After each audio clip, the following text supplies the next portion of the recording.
Va faire ton permis de conduire avant de voyager. Ça, c'est le conseil qu'on donne à toute personne qui a un projet d'immigration. Mais est-ce que ce conseil sera encore valable pour toutes les personnes qui souhaitent immigrer au Canada, plus particulièrement dans la province du Québec? Bonjour et bienvenue sur ma chaîne. Je me prénomme Manuela et je suis actuellement au Canada en tant que travailleuse temporaire. Pour répondre à cette question, nous allons lire cet article publié le 5 décembre 2024 par le Journal du Québec. L'article a pour titre Québec restreint l'accès au permis de conduire pour les immigrants. Le gouvernement Legault a annoncé jeudi qu'il comptait restreindre l'accès au permis de conduire pour les immigrants qui seraient responsables d'un plus grand nombre d'accidents sur les routes. Jusqu'ici, un immigrant provenant d'un pays dont le permis de conduire n'est pas reconnu au Québec bénéficiait d'une tolérance de 6 mois pour circuler sur les routes en attendant de réussir ses examens de conduite. En cas d'échec, il pouvait toutefois continuer de conduire jusqu'à la fin de cette période. Mais un projet de modification réglementaire viendra mettre un terme à cette tolérance dès le premier échec à un examen pratique. Désormais, il faudra alors obtenir un permis d'apprenti conducteur qui exige d'être accompagné d'un moniteur d'une école de conduite ou d'un conducteur détenant déjà un permis valide de classe 5 depuis au moins 2 ans. La mesure entrera en vigueur au début 2025 après la période de 45 jours de consultation réglementaire. J'espère que vous comprenez bien. Parce qu'ils ont dit que la SAC veut dire Société de l'assurance automobile du Québec, constate que les personnes qui proviennent de pays avec lesquels le Québec n'a pas d'entente de réciprocité ont une fréquence d'accident de 7,5 par 1000 titulaires de permis de conduire contre 2,79 pour les détenteurs d'un permis québécois. Donc, en gros, oui, on va toujours pouvoir utiliser les permis qu'on fait dans notre pays d'origine, mais une fois que tu vas passer l'examen pratique et que tu échoues, même si tu n'avais pas encore fini tes 6 mois de période de tolérance, tu ne peux plus conduire. Il va falloir être accompagné. Donc, le conseil reste toujours valide.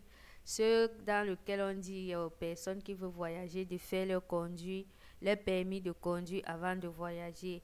Par contre, ils disent ceci, autre mesure à venir. À plus long terme, le gouvernement Legault envisage d'autres mesures pour mieux encadrer ces nouveaux chauffeurs. Le délai de 6 mois pourrait être réduit et on envisage d'exiger un cours de conduite dans une école québécoise. Le type là, il est vraiment décidé à sortir toutes les lois qui viennent dans sa tête pour cette année 2024. Mais cette loi a été émise par la ministre du Transport. Donc, vous comprenez que actuellement, il faut être très prudent en termes de conduite.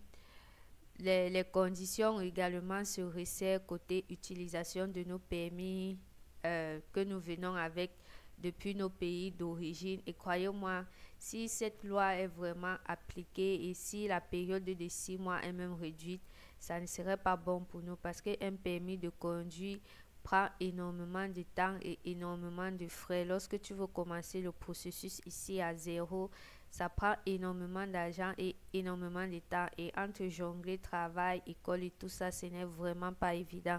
Donc, s'il vous plaît, faisons vraiment attention sur les routes afin que cette période de 6 mois de tolérance ne soit pas annulée. Conduisons vraiment prudemment et lorsque vous partez faire vos examens, rassurez-vous d'avoir fait une préparation au préalable afin de ne pas rater au premier examen pratique. Parce que si vous ratez déjà le premier examen pratique, ça va devenir compliqué pour vous. Mais là, selon ce que j'ai lu, cela ne concerne pas l'examen théorique. Vous pouvez passer l'examen théorique autant de fois que vous voulez, mais une fois que vous allez partir faire l'examen pratique, parce que normalement quand on vient de l'Afrique avec nos permis de conduire, une fois qu'on arrive ici, on parle à SAC, donc Société d'assurance automobile du Québec. On part là-bas leur faire savoir que on veut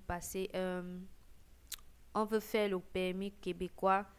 Une fois qu'ils vont regarder la durée de validité du permis avec lequel vous êtes venu de votre pays d'origine, pour la province de l'Ontario, parce que j'ai des amis qui ont fait le permis dans la province de l'Ontario, ils ont certains documents supplémentaires qui exigent. Je ne me rappelle plus le nom, mais au cours du montage, je vais vous écrire le nom des deux documents qu'ils exigent lorsque tu fais lorsque tu pars reconduire ton permis de conduire dans la province de l'Ontario.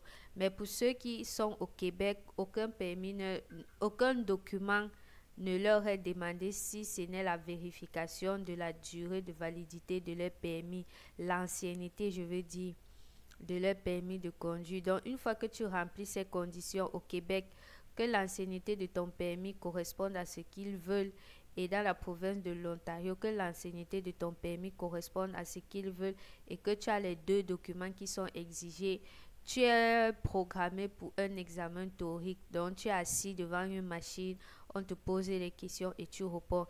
Une fois que tu passes cet examen théorique, tu es programmé pour la pratique, et si tu passes la pratique, tu as ton permis québécois. Donc ça te coûte très moins cher, parce que si je me rappelle bien, pour l'examen théorique et la pratique, ma connaissance d'Ontario avait dépensé moins de 300 $. Les prix exacts, je ne me rappelle plus. J'ai fait une vidéo dessus où je parle du permis de conduire de l'Ontario. Je décris tout son processus, donc vous pouvez aller regarder cette vidéo-là. Vous allez avoir les prix exacts et même le nom des documents qui avaient été demandés.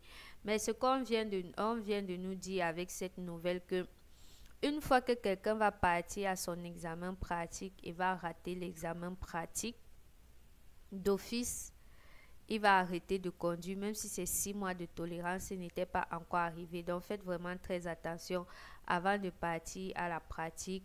Rassurez-vous d'avoir au moins ces essais, de maîtriser le code de la route canadienne, parce que vous ne pouvez plus échouer, revenir, même si vous êtes dans votre période de 6 mois de tolérance.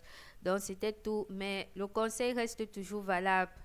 Faites votre permis de conduire avant de voyager si vous venez au Canada. Cela vous sera très utile et ça va vous éviter énormément de stress. Faites le permis pour venir avec, et faites-le le plus tôt possible, parce que pour que votre permis soit pris en compte, il faut que ça ait une durée de validité. Je pense c'est 1 an ou 2 ans. Avant de publier cette vidéo, je vais me rassurer du délai et je vais vous écrire le délai exact. Merci d'avoir regardé la vidéo. On se dit à très prochainement pour une autre vidéo.